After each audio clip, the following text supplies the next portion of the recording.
বন্ধুরা, 'পাঁচ ফোড়ন উইথ মৌমিতা' ইউটিউব চ্যানেলের আজকের আরও একটি ভিডিওতে আপনাদেরকে স্বাগত।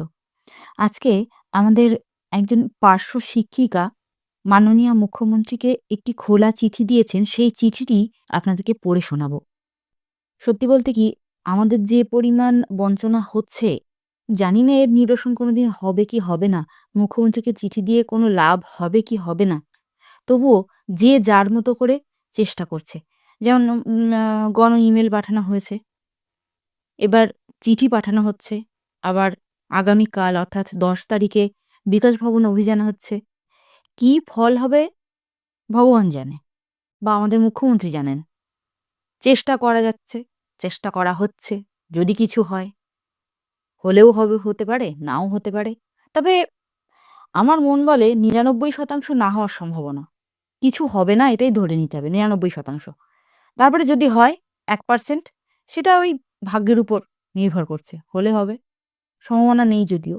তবুও আমাদের ওই শিক্ষিকা কি লিখেছেন সেটা আপনাদেরকে পড়ে শোনাচ্ছি। হেডিং হচ্ছে, পশ্চিমবঙ্গের মুখ্যমন্ত্রী মাননীয়া মমতা বন্দ্যোপাধ্যায়কে আমার এই খোলা চিঠি। চিঠিটি লেখা হয়েছে ৬ই ফেব্রুয়ারি ২০২৬।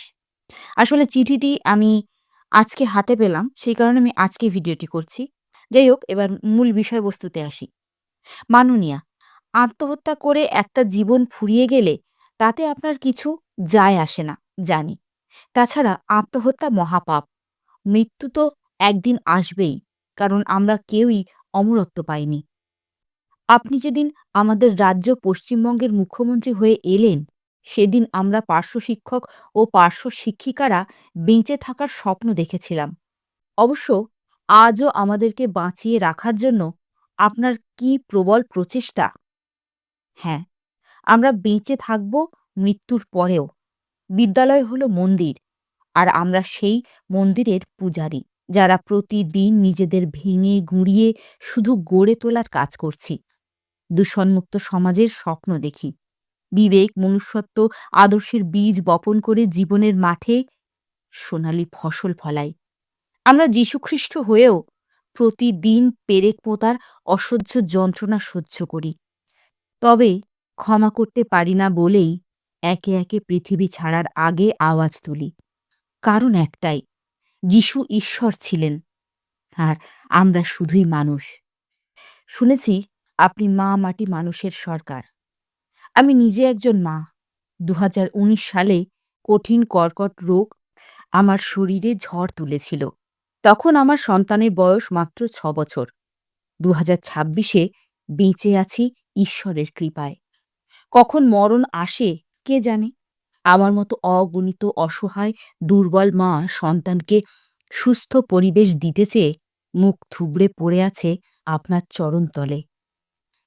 আপনি কেন সেই অন্ধকারে ভরা জীবনে আলো পৌঁছে দিচ্ছেন না?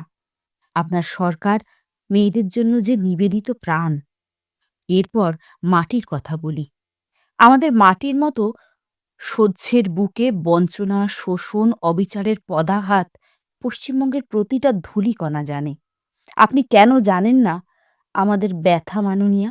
আমরা কাঁচা মাটিকে পূর্ণ মানুষ গড়ে তোলার কাজে ঘাম ঝরাচ্ছি বছরের পর বছর। ক্লান্ত, অবসাদ, মৃত্যু সবাই আমাদের চেনে, আর আপনি? মা মাটি মানুষের সরকারের কাছে মৃত্যুর আগে আর কি বলার থাকতে পারে? খালি হাতে অবসর গ্রহণ আপনাকে ভাবায় না? অকাল মৃত্যু আপনাকে কাঁদায় না? বাঁচতে চাওয়া মানুষের ব্যথা আপনি বুঝতে চান না?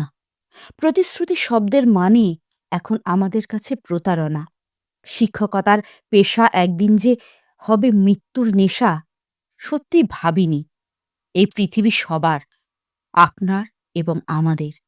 কি নিষ্ঠুর আমাদের কর্মক্ষেত্র! শুধু অন্ধকারই আমাদের উপহার।